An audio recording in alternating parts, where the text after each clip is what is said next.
What's happening, guys? Welcome back to another Sunday scan. Hope that everyone had a great week and weekend. We have a lot to cover in scan today. It's been a very different kind of small cap market, one that has a lot more follow through on the long side. So, I'm actually going to share some specific strategies that I use in markets like this.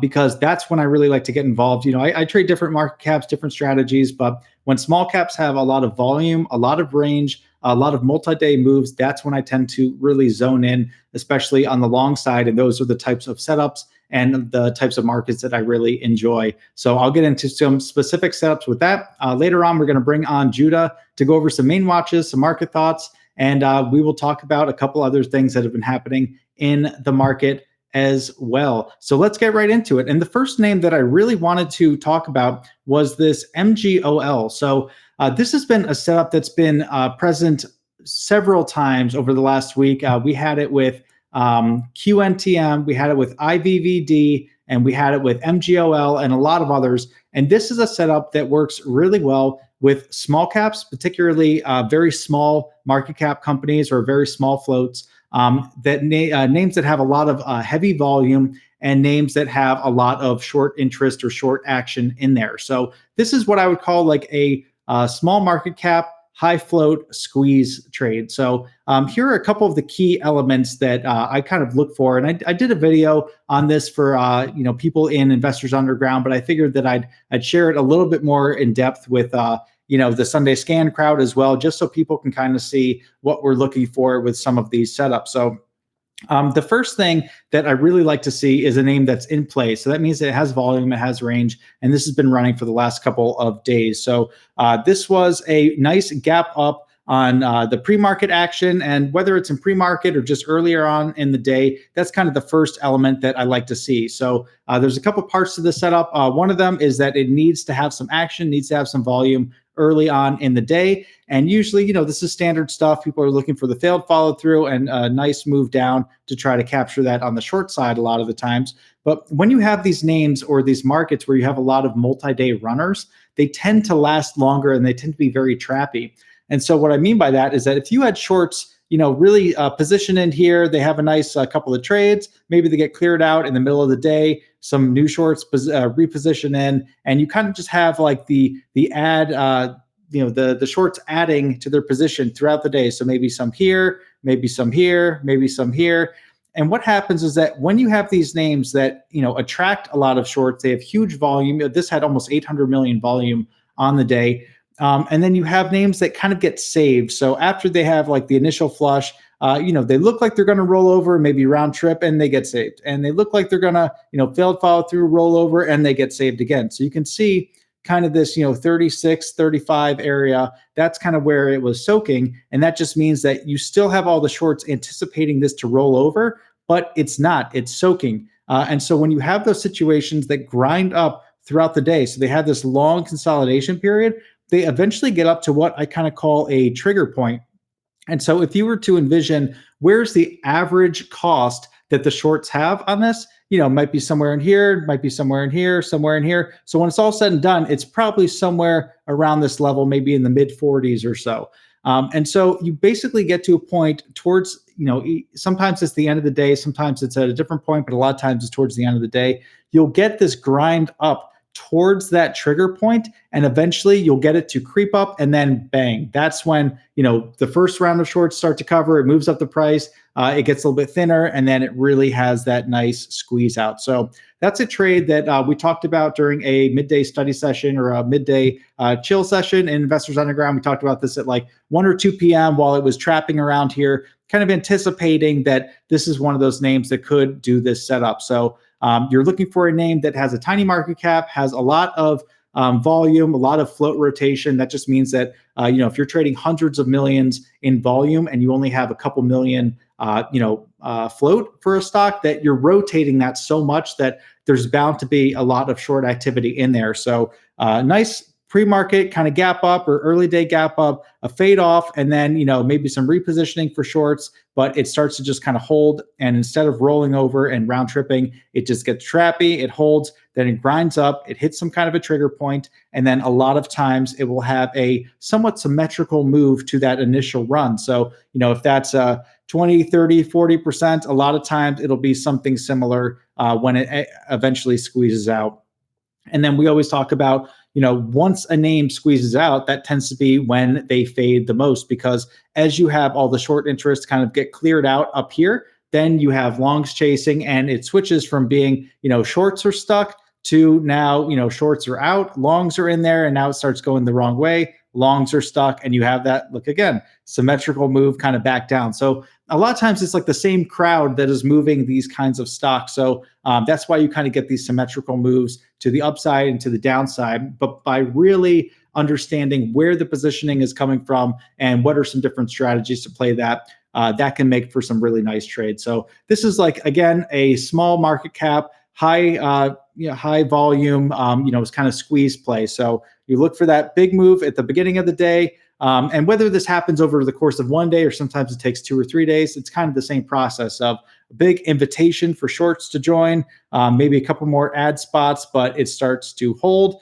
and then it creeps up or grinds up towards that trigger point where shorts start to get underwater, and that will trigger a cover usually, and that can be a symmetrical move up there. Then once that cover is done, then you have it long crowded, the shorts are cleared out, you have a failed follow through and a nice fade back down. So we see these types of moves all the time, especially on these multi-day runners that have huge amounts of volume. So it's just a strategy to be familiar with, whether you trade it or not. It's something that I trade on the long side a fair amount during these kinds of markets.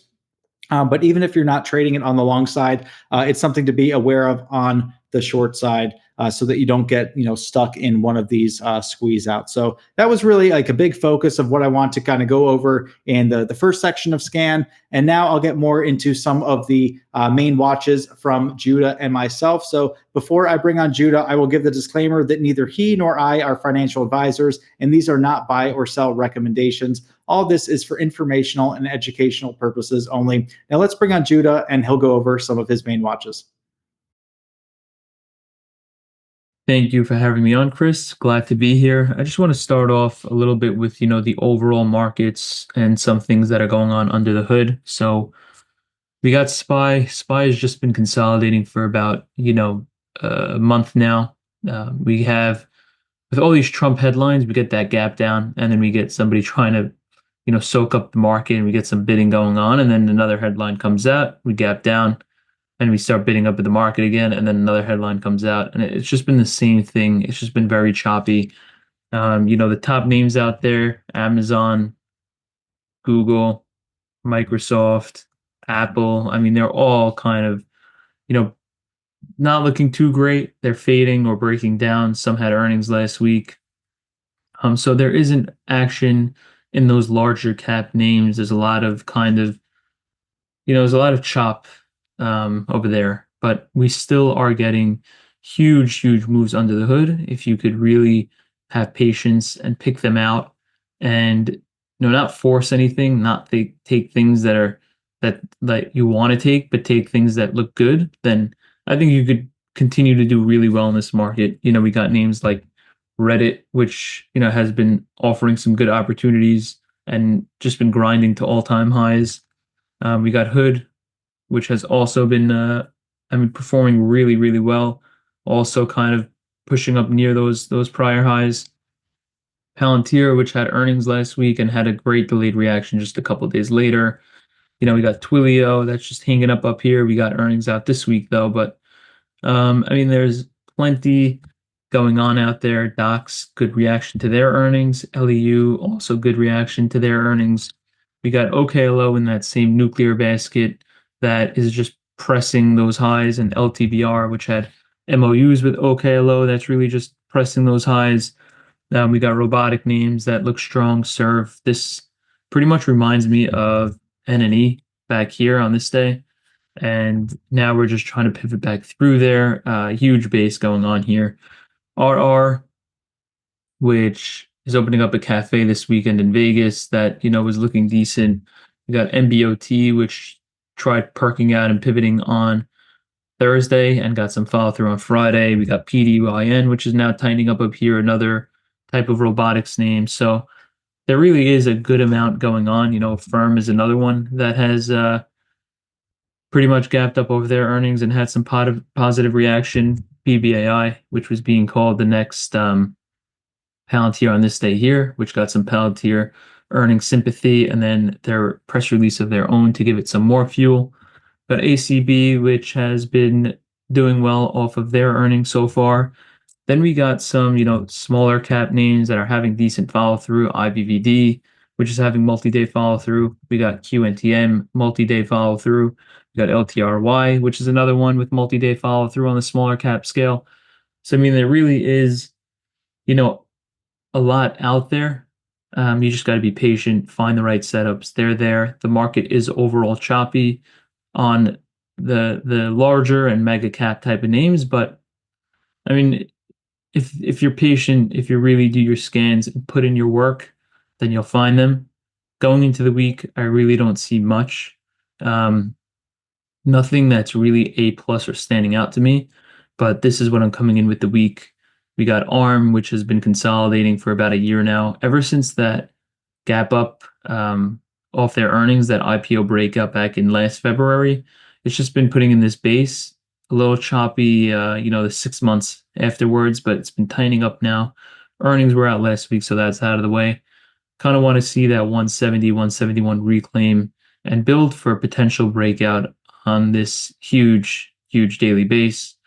We got these two small cap semi psychedelic names, and this has been moving off RFK Jr., trying to, work with the alternative medicine. And Zero Hedge also came out with a article last week, so that gave some fuel on Wednesday, and now we're just pulling back down a little bit. ATAI has been supporting its prior day's low, putting in this inside day. Volume's kind of drying up a little bit. I want to see both of these reclaim the 850 and 9 level, which is prior day's high, or the 220, 225 level for ATAI. I want to see these, reverse and so show more strength to the upside. And if they do need to consolidate a few days, no problem. Otherwise, Monday, if they could reverse, then I'll look to join them there. UAMY is another small cap name, which has just been consolidating for the past month, pretty much getting really tight now. I think if that 190s or 2 level could reclaim, then I'd be interested in joining that for continuation. And then we got AMPX and SES, which are battery supplier for aviations and drones and robotics. AMPX, I believe, had RFK involved a couple weeks ago there, and it's been tightening up really well. It's been pushing out a little bit the past couple of days. I think this is, a daily that I'd want to be interested in if we continue to consolidate and build and push out. SES, I'm looking for, that build and breakout over that 130 level. So yeah, we just don't have much. ARM is the only large cap name that I'm keeping an eye out on right now. And things could change. They could change on come Monday night. I could have 15 A plus setups, but right now over the weekend, I'm just not seeing that. MNMD and ATAI, two psychedelic names with recent volume that could potentially reverse and have more upside potential. AMPX and SES, the battery suppliers for drones and robotics, which we've touched up on, and aviation. And if that's where we're pivoting to, robotics, aviation, and things like that, then they're going to need the batteries. Maybe that'll bring some interest into these names. And then UAMY, which has just been consolidating very nicely up here after a, what is this? We have this big 300% move and consolidation. So now that we're tightening up, I want to keep an eye out there. I mean, there were a few others, but I just want to wait a little bit longer, like BYON. They had the Bye Bye Baby and, news out back there. So it's just been grinding. But I don't know if this is so ready yet. Then we got KOPN, which was competing with Palantir for that $22 billion contract a couple weeks ago, which is what ignited this move. And now it's just tightening up, but I still am not completely sure. I don't love it. MVAS is another ARVR name that's just been tightening up here now, but maybe if that 157, 158 160 level build, and then maybe. But right now, coming into the week, this is all I got. That may change on Monday night. You will be updated through my watch list and IU, the nightly scans. And yeah, that's pretty much it. Hope to catch you guys in the room.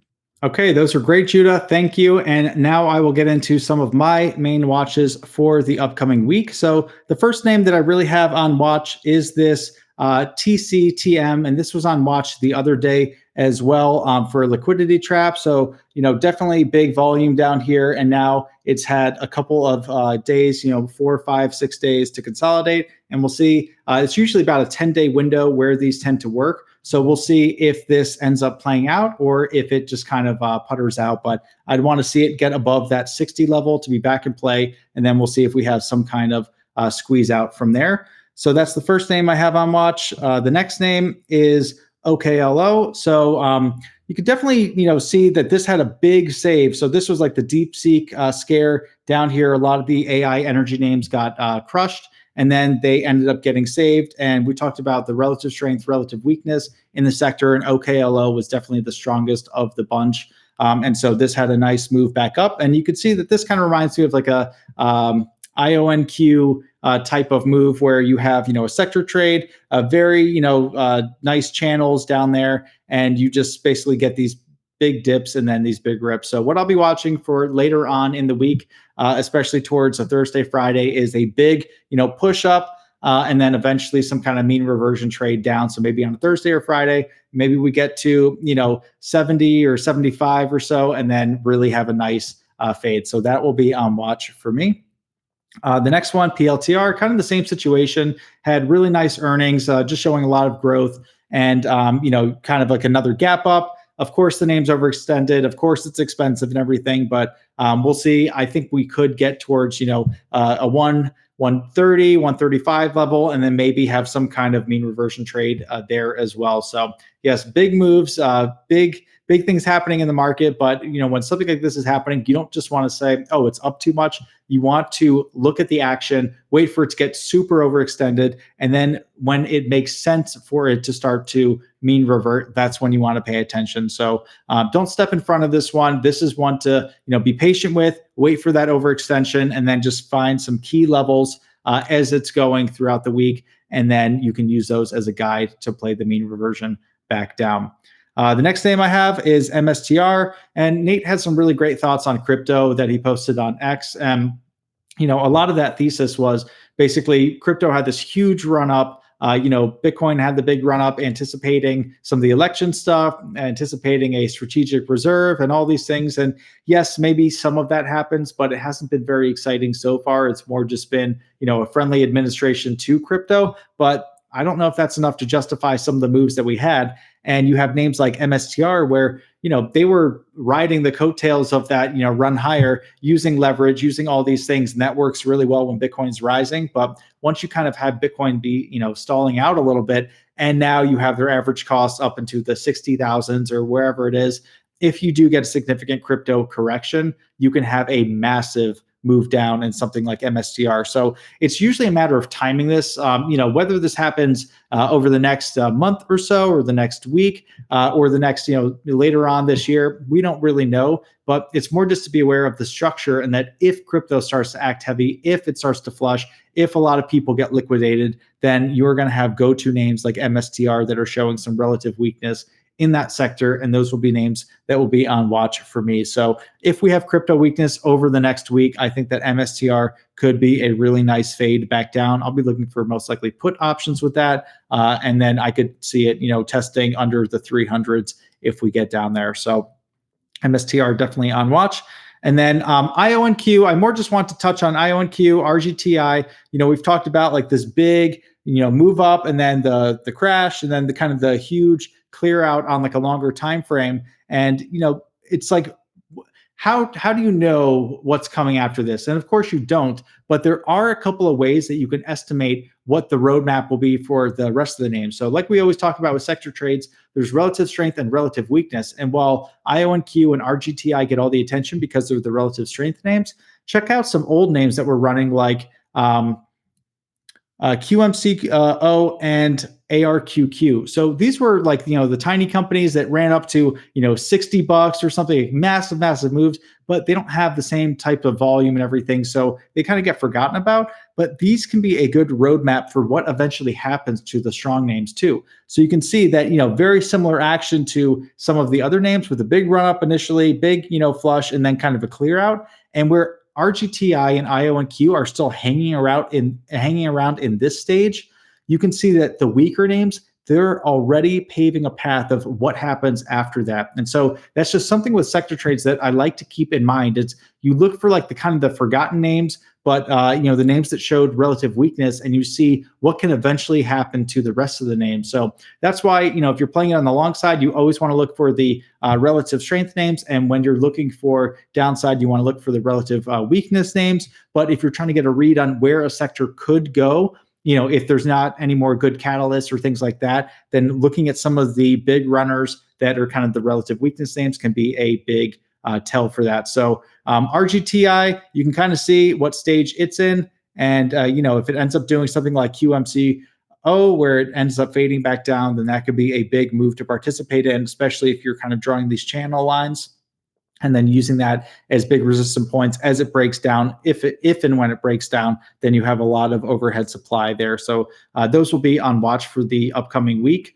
And then that was pretty much it. And we already went over the MGOL. And then like the only other note that I would have on something like that is, you have like that small market cap, high float rotation, or small market cap, high float rotation types of names with tons of volume. And while those can work for squeezes for intraday trades, you can also have them on watch on a daily kind of view because they have that massive volume. We'll see what happens if the volume dries up over the next couple of days. Then you could potentially have some kind of liquidity trap situation play out. So it's more just understanding when names are in a certain part of their life cycle and when they transition from one setup into another one. So it might be a multi-day runner, might be a intraday short squeeze on a name like that, but also on a bigger picture view, it might be setting up for the first stage of a liquidity trap. So it had that big volume, big day, and then we'll see if the volume dries up, and then you could have another setup, and then you could have some kind of failed follow through and fade back down after that. So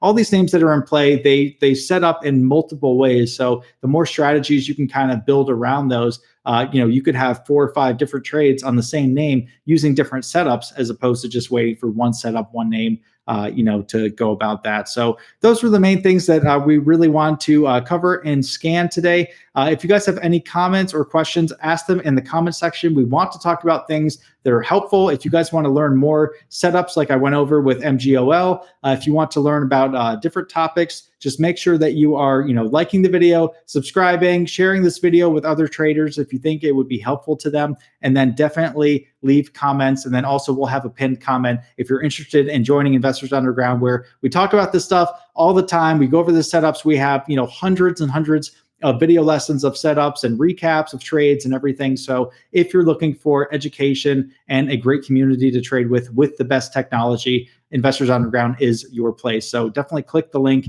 in the comments as well. And with that, have a great week, and we will see you in the room.